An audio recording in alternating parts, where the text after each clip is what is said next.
आज तारीख 17/11/2025 रात्रीचे 1:30 ते 2च्या दरम्यान मी वाशी मनपा हॉस्पिटल येथे माझ्या मित्राला घेऊन आलो, कारण त्यांनी रॅट पॉयझन पिऊन आत्महत्या करण्याचा प्रयत्न केला होता. तर आम्ही त्यांना वाशी हॉस्पिटलला दाखल केलं. त्या क्षणी डॉक्टरांनी आम्हाला असं कळवलं की इकडे त्यांना आयसीयूची गरज आहे, इकडे आयसीयूचा बेड अवेलेबल आमच्याकडे नाहीये.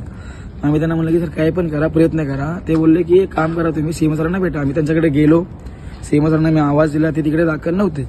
आम्ही त्यांना आवाज देण्याचा प्रयत्न केला. आम्ही सापला पण सर कुठे, त्यांनी बोलले की इथे नाहीये, ते 5 मिनिटं थांबा. तर ते त्यांच्या बाजूला म्हणजे टेबलच्या बाजूला एक रूम आहे, त्याच्या ते आतमध्ये झोपले होते. आम्ही त्यांना आवाज दिला, ते झोपेचा मोड झाला, ते आले डायरेक्टली. त्याने उद्धटपणे मला बोललं काय झालं बोल. सर म्हणलं एक फोन आहे, तुम्ही बोला, मला बेडची गरज आहे. फोन घेणार नाही, बेड अवेलेबल नाहीये, तू इथून निघ. त्यांनी ह्या भाषेत त्यांनी मला वार्ता केली.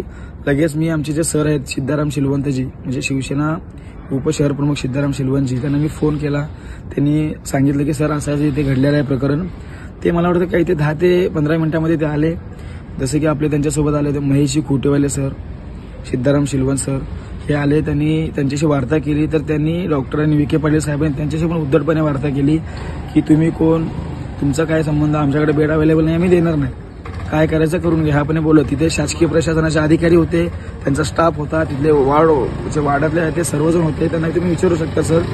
त्यांनी अवघ्या 10 ते 5 मिनिटांमध्ये त्यांनी इतकं बेशिस्तपणे वागणूक आमच्यासोबत केलेली आहे. तिथे सीसीटीव्ही मध्ये आलेले आहे पूर्ण.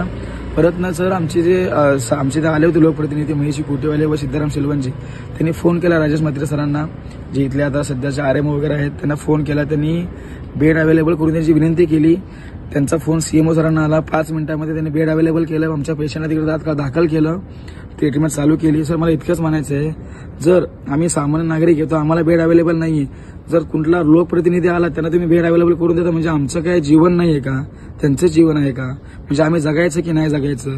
मला इतकंच महाराष्ट्र शासनाकडून विनंती आहे, काही पण करा सर, कायदेशीर कारवाई करा. जे असेल ते CMO sir, Vikhe Patil sir यांच्याशी जे असेल तुमच्यापर्यंत तुम्ही आम्हाला सहकार्य करा.